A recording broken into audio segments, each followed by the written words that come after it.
Hello,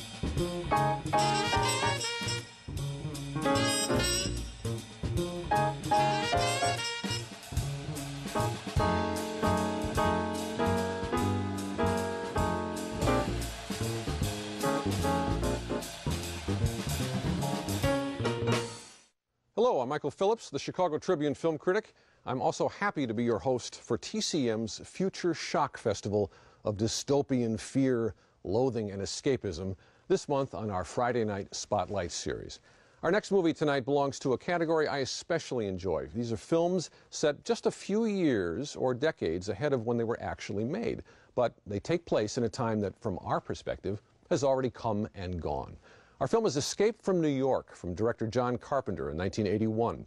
It stars Kurt Russell, along with Lee Van Cleef, Ernest Borgnine, Isaac Hayes, Harry Dean Stanton, and Adrienne Barbeau, who was married to Carpenter at the time. The original tagline for Escape from New York said it all. 1997, New York City is a walled, maximum security prison.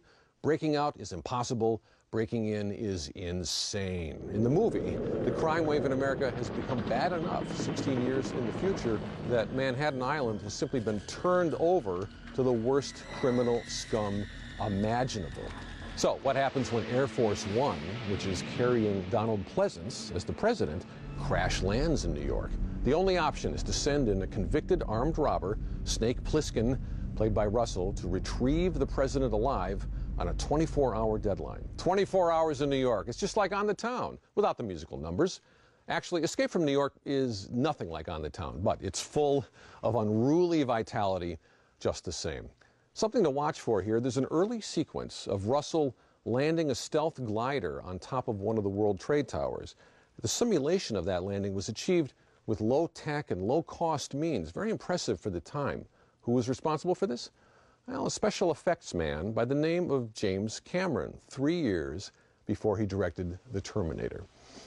Here, one of the B-movie triumphs of the 1980s and a slice of 1997, as it never actually came to be, Escape from New York.